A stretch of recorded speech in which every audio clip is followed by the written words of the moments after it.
কন্যা সন্তান হয়ে জন্মানোটা কি এতটাই অপরাধ? এই মুহূর্তে আরো একটি গুরুত্বপূর্ণ সংবাদ নিয়ে চলে এসেছি।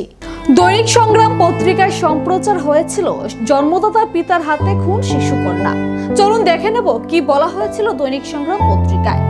রাজ্যে আবারও তৈরি হলো কলঙ্কজনক ঘটনা, তাও আবার রাজ্যের গৌরব টিএসআর বাহিনীর এক অফিসারের হাতে। পিতার হাতে নির্মম ভাবে খুন হলো 1 বছরের শিশু কন্যা। নিষ্পাপ ফুলের মতো শিশুটির অপরাধ একটাই, সে মেয়ে হয়ে জন্ম নিয়েছিল, তাই সে হয়ে উঠেছিল পিতার চোখের বালি।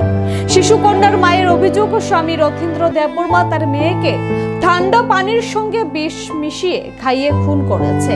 ওই নারকীয় ঘটনাটি ঘটেছে খোয়াইয়ের তুলসীখর এলাকায়।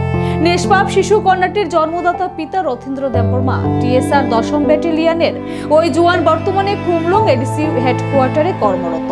নিষ্পাপ ফুলের মতো শিশুটির অপরাধ একটাই, সে মেয়ে হয়ে জন্ম নিয়েছে বলে সে তার মেয়েকে দেখতে পারত না।